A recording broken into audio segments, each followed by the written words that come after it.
Hello అండి. నేను మీ advocate Lokesh Reddy. ఈ రోజుల్లో మనం చూస్తున్నట్లయితే ముఖ్యంగా హైదరాబాద్ సరౌండింగ్స్‌లలో కేపీహెచ్‌బీ, మాదాపూర్ పీఎస్‌లలో ముఖ్యంగా చూసినట్లయితే పీటా కేసెస్ అనేవి చాలా ఫైల్ అవుతా ఉన్నాయి. కనీసం వారానికి ఒక కేస్ అనేది పీటా కేసెస్ వస్తూ ఉన్నాయి. చూసినట్లే ప్రాస్టిట్యూషన్ అనేది ఇంత ఘోరంగా మన హైదరాబాద్ సిటీలో పెరిగిపోతా ఉంది. అయితే ఇక్కడ చాలా మటుకు ఈ ఎస్ఓటీ గాని, టాస్క్ ఫోర్స్ వాళ్ళు గాని రైడింగ్ చేయటం, ఈవెన్ స్పా సెంటర్‌ల పైన రైడ్ చేస్తున్నారు. చేసి ఈ ప్రాస్టిట్యూషన్‌కి చెక్ పెడుతున్నారు.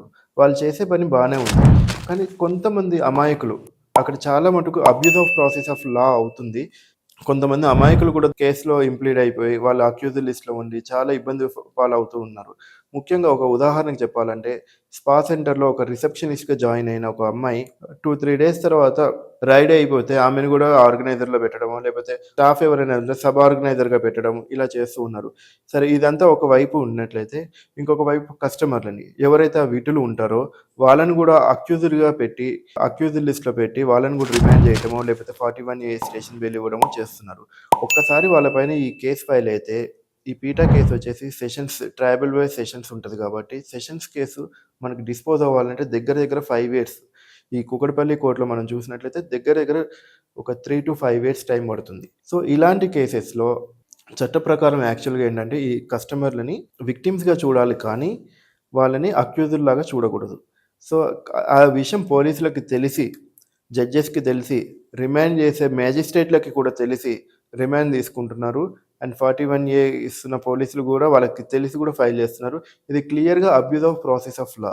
దీనికి మీరు వెంటనే ఈ కస్టమర్లు ఎవరైతే ఉన్నారో వాళ్ళు హైకోర్టులో ఆశ్రయించి ఒక క్వాష్ పిటిషన్ ఫైల్ చేసుకున్నట్లయితే ఇమ్మీడియేట్‌గా వాళ్ళు క్వాష్ అయ్యే అవకాశం ఉంది. అంతే కాకుండా లోయర్ కోర్ట్‌లో చార్జ్ షీట్ ఫైల్ చేయంగానే వెంటనే డిశ్చార్జ్ పిటిషన్ వేసుకుంటే డిశ్చార్జ్ అయ్యే అవకాశం కూడా ఉంటుంది. స్టేట్ పైన కూడా మీరు కాంపెన్సేషన్‌కి కేస్ ఫైల్ చేసుకొని, సివిల్ సూట్ ఫైల్ చేసుకొని మీరు భారీ అమౌంట్‌ని మీరు కాంపెన్సేషన్‌గా కూడా తీసుకునే అవకాశం ఉంటుంది. చాలామంది ఏంటంటే ఇలాంటి ఫాల్స్ కేసులలో ఇరుక్కోవడం వల్ల, ఇలాంటి మిస్‌యూజ్ అయ్యే కేసెస్‌లో ఇరుక్కోవటం వల్ల వీళ్ళకి పాస్‌పోర్ట్‌లు తీసుకోవడానికి గానీ, పాస్‌పోర్ట్ రెన్యువల్ చేసుకోవటానికి గానీ, యూఎస్‌కి ట్రావెల్ చేయడానికి, లేదా అబ్రాడ్ ట్రావెల్ చేయడానికి, అబ్రాడ్ వీసాస్ తీసుకోవడానికి, గవర్నమెంట్ జాబ్స్ తీసుకోవడానికి, నామినేటెడ్ జాబ్స్ తీసుకోవడానికి, కొన్ని సందర్భాలలో ఎలక్షన్‌ల కంటెస్ట్ చేస్తానికి కూడా ఇబ్బందులు పాలవుతూ ఉన్నారు. ఇదంతా చూస్తూ ఉంటే అన్యాయం. తెలిసి తెలిసి ఈ పోలీసు వాళ్ళకి, ఈ మ్యాజిస్ట్రేట్స్‌కి అండ్ జడ్జెస్‌కి వీళ్ళందరికీ తెలిసి జరుగుతున్న వ్యవహారమే.